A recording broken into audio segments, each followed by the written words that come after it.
Want to encode a video using H.264? HandBrake makes it easy to choose the H.264 video encoder and adjust quality, frame rate, and other settings for a good balance between quality, file size, and compatibility. In this tutorial, I'll show you how to encode H.264 videos in HandBrake in 2026. So let's get started. First, launch HandBrake and click Open Source. Select the video you want to encode and wait for HandBrake to load it.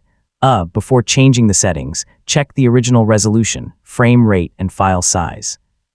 Next, open the Presets menu and choose a preset that matches your intended use.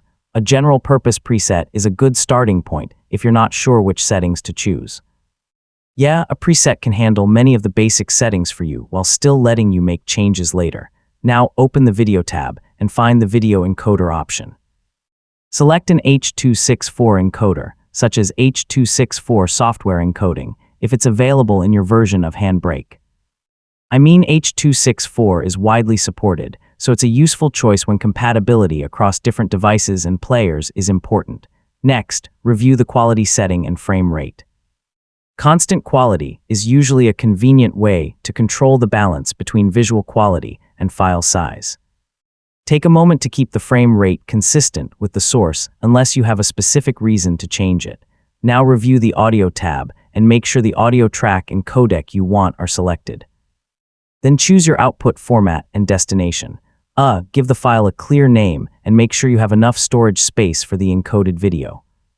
Finally, click Start Encode and wait for HandBrake to finish. When the process is complete, play the new video and check the quality, file size, and compatibility. So you've successfully encoded your video using H.264 and HandBrake, and that's how to encode H.264 videos in HandBrake. Open your source, select an H.264 encoder, adjust the quality and frame rate, configure the audio and output settings, and start the encode.